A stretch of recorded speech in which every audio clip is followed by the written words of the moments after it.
What's going on, guys? KSEA here, and I'd like to welcome you to the Dallas-Fort Worth International Airport. Today we're going to be flying on an Embraer 175 operated by Envoy Air as American 3613 with service from here up to St. Louis Airport, the Lambert Field up in St. Louis, on an Embraer 175 registered as November 203 November.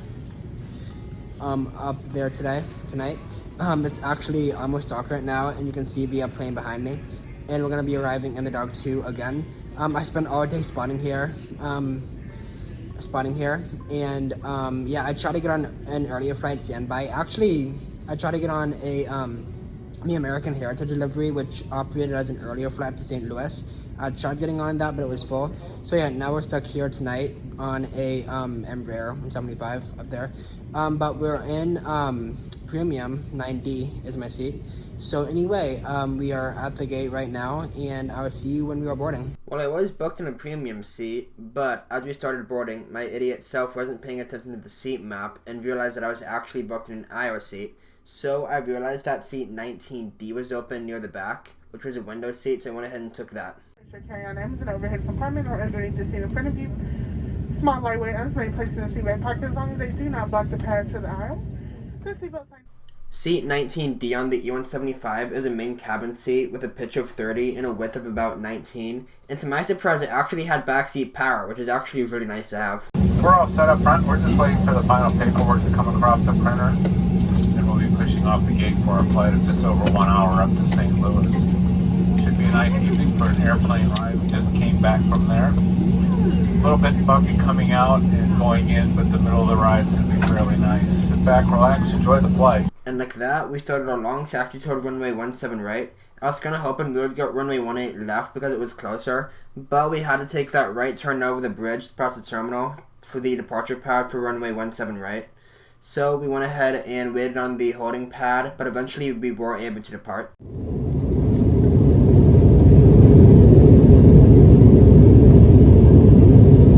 Power set, airspeed alive.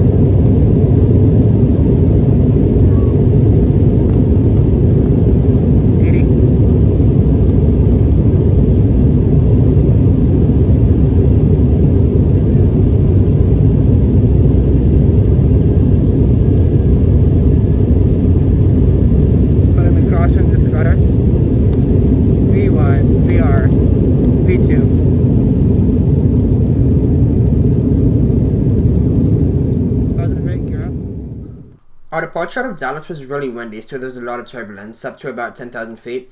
But once we passed 10,000 feet, we exited the cloud layer and things started to smoothen up.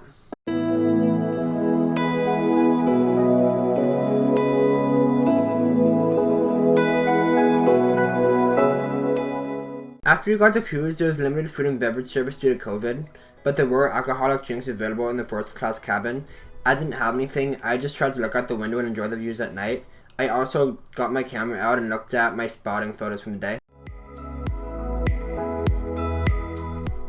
This flight did have onboard Wi-Fi, but when I tried connecting to it, my phone didn't even want to connect to the Wi-Fi network, so it didn't work. But that was fine because we were actually starting to approach the beautiful lights of St. Louis.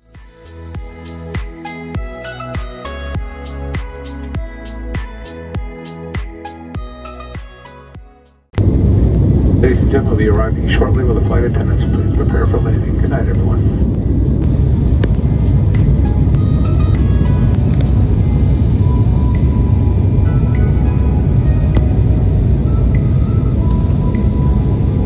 Clearing it. Float. Lots of float. Not butter.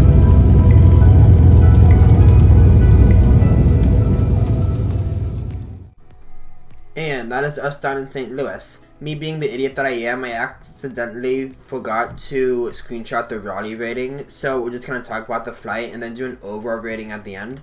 I had no problem with the service. They just didn't do any drink or beverage or food runs or anything like that. They did do a few trash runs though. The flight attendants were very chill and got us to St. Louis on a very timely manner. They got here early. And the Wi-Fi, that was a 0 out of 10. That didn't work at all. The cleanliness, I had no problems. The entertainment, I'm not gonna give that a very good score just because it was dark out and there wasn't any like IFA or anything. So I'm gonna just give that like a 2 or 3 out of 10. And then the C, that was, I mean, it was very small, very limiting room to work with. We did have a window though, so that was a plus. So kind of upgrade, kind of not. So I'm just gonna give that a 6 out of 10, 7 out of 10. So the overall rating is going to be a 5 out of 10 for that.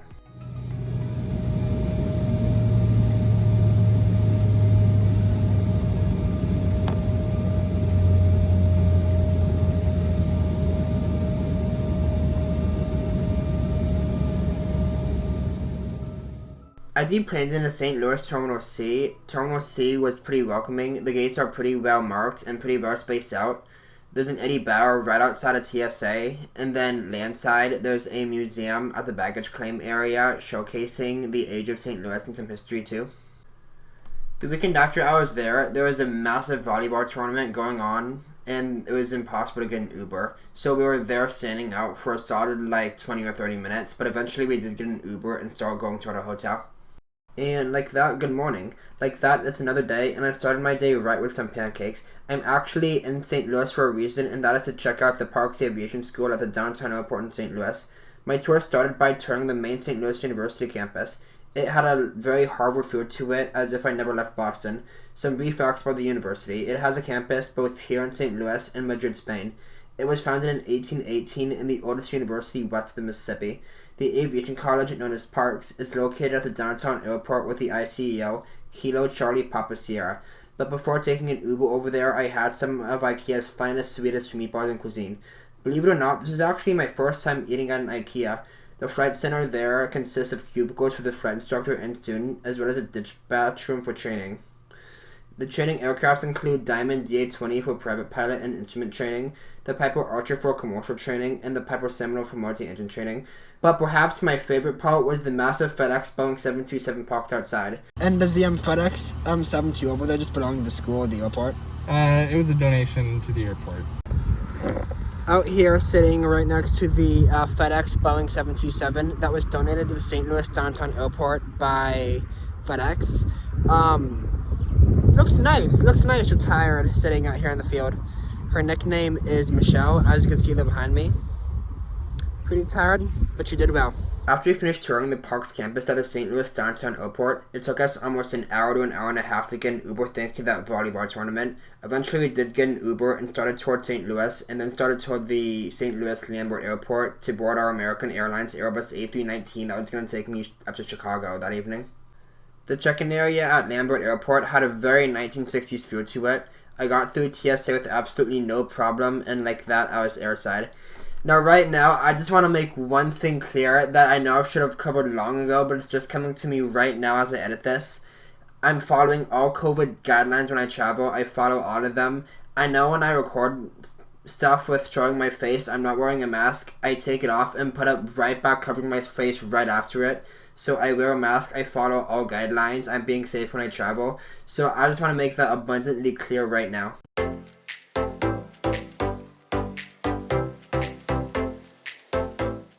Boarding was delayed by a few minutes, but it wasn't long before we were allowed to get on. I visited the flight deck before the flight to visit the captain and first officer. I wasn't allowed to show their faces on camera, so you'll just be hearing our conversation and looking at the flight deck for this visit. What's that? How was the flight looking up to Chicago tonight? Not bad. Good. Yeah. Are you doing video or are you just doing a... Yeah, video. Oh. Yeah, we're not supposed to be on camera for Okay, people. But... I'll put you on. What's the route looking like? The route? Yeah. It's pretty shot.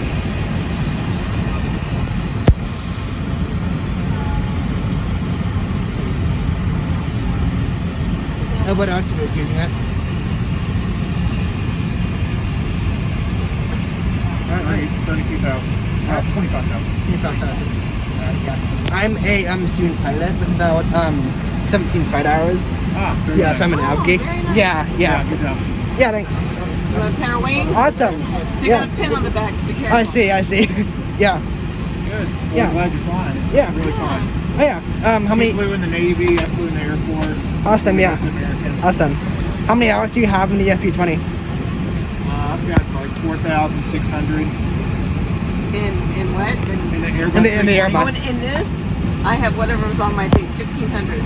1,500. Nice, nice. I'm there. Yeah. Well, I am an avid flight simmer as well, so I have virtual experience in the Airbus, the Boeing, Oh, so the 320, the 787, 73, 74, and P30. Oh, wow, that's very nice. So yeah, it's simulated but virtual and realistic. So yeah. What were you in before the 320? What? What were you? Would you fly before the 320? F-18. F-18s. Well, downgrade or upgrade, depending how you look at it. This is more comfortable. It is. The other one was more fun. It is. I mean, That is it had its true. moments. That is true. Yeah. You have your fun challenges of trying to make drops and stuff. Yeah. It's a different mission. Yeah. And mine just is much more comfortable. I still have a side stick. That is true. Mine was it was metal, but I mean, yeah, the Airbus is definitely more known for its comfort. yeah. Yeah. So very nice. Awesome. Alright, well, we're going to do a checklist. Yeah, Well, have fun. Good to meet you. Yes, sir. Yeah. What are your names? I'm Galen I'm and Pam. Pam. Yeah, Nice nice. to meet you. Yes, sir. You too. I'm Raleigh. Thank you. Yeah. Yeah. Nice to meet you. Good luck flying. Thanks. Yeah. Enjoy. Thank you. Yeah. Yeah. And who's that pilot in command? Yes. Yes, sir. Always. Have a good one, sir. 2875 service to Chicago. Please place your carry-on items in the overhead compartment or all the way underneath the seat in front of you. Small lightweight items may be placed. I made my way down to the aisle to seat 20F, which would be my home for this 41-minute flight up to Chicago. 20F has a pitch of about 30 and a width of 18. What really surprised me about this seat is that I was actually in the newer cabin, so it had backseat video, so backseat IFE, and in-seat power inside the IFE and back of the seats, so 2 spaces for in-seat power. When directed to exit, jump onto the slide and move away from the airplane. It was very clear that the pilots were in the middle of a quick turnaround because literally like 10 minutes after I sat down, we were already pushing back and taxiing to runway 12 left. While we were taxiing, the safety video was actually still playing on the taxi and while we were holding short, which is something I've never seen before. Very shortly after, we departed off of runway 12 left and started the flight north towards Chicago. Power set, man flex. Runway nav, ECAM blue.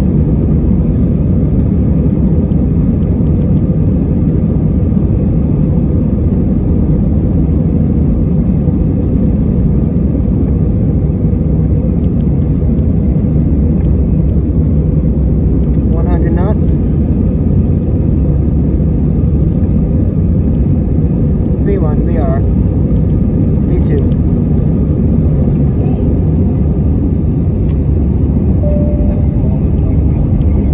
Positive rate, gear up.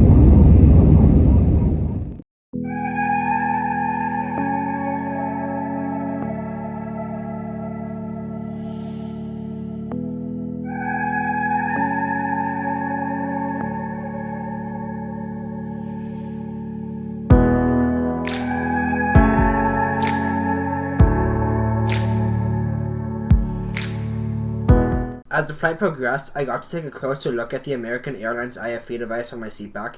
The device had a headphone jack and a power cord outlet. It definitely looked like a decent selection of films and shows to choose from, but I especially liked the moving map of the flight showing all the flight details and information.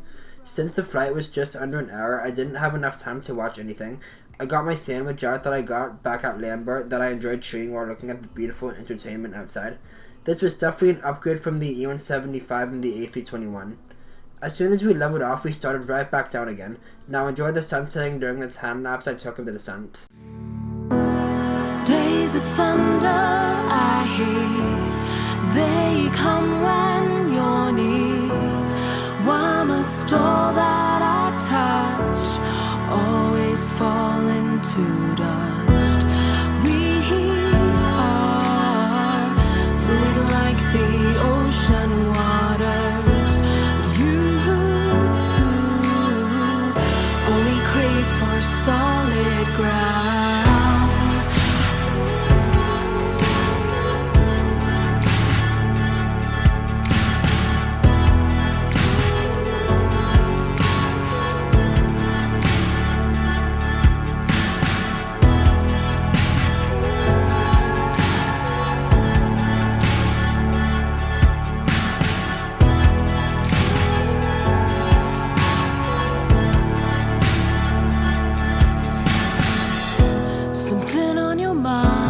the comfort I can offer. Just this once for the city.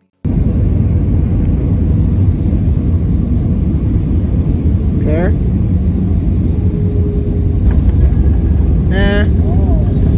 Reverse green, decent.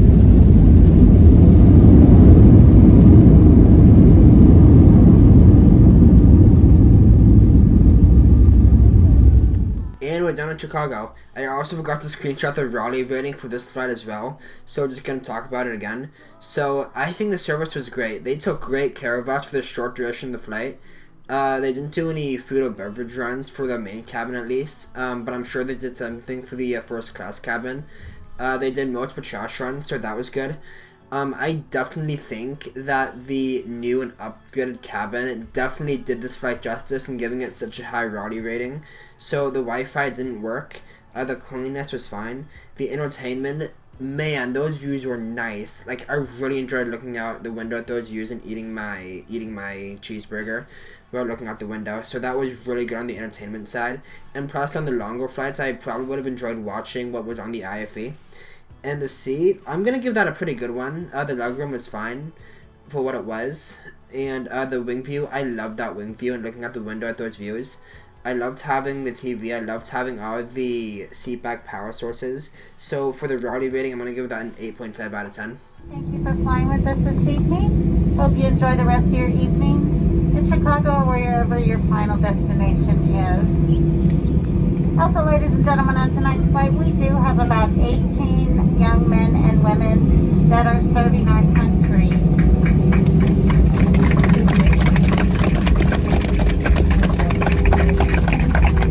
Thank you to all of you. We certainly appreciate it. Hopefully our applause gave those men and women a very warm welcome into Chicago. Now, since our flight actually arrived early, we actually had to taxi to a holding pad and wait for like 15 or 20 minutes for our gate to open. So that was fun. We arrived early, so that means holding on a taxiway. Yay! But it didn't take long until we eventually started to move again toward our gate of Kilo 9, and that's where we parked. That's going to bring us to the end of this trip report. I really hope you enjoyed this trip report as much as I did filming it on this American E175 and American A319 through St. Louis, as well as my little rundown of SOU. Next time we're going to go home back to Boston on a JetBlue E190. Thanks for watching, and I'll see you in that trip report. Bye!